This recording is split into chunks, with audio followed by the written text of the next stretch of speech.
নীল পুজো বাংলার এক প্রাচীন পুজো, যা মূলত ভগবান শিবের আরাধনার সঙ্গে যুক্ত। চৈত্র মাসের শেষ দিনে এই পূজা পালিত হয়, যাকে চৈত্র সংক্রান্তিও বলা হয়।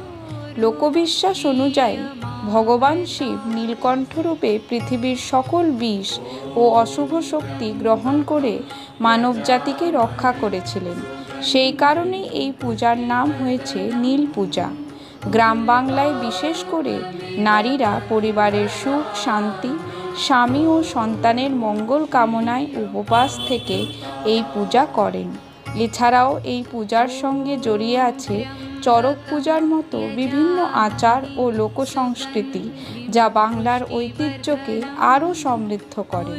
তাই নীল পূজা শুধু একটি ধর্মীয় আচার নয়, এটি বাঙালির বিশ্বাস, সংস্কৃতি ও ভক্তির এক গুরুত্বপূর্ণ অংশ।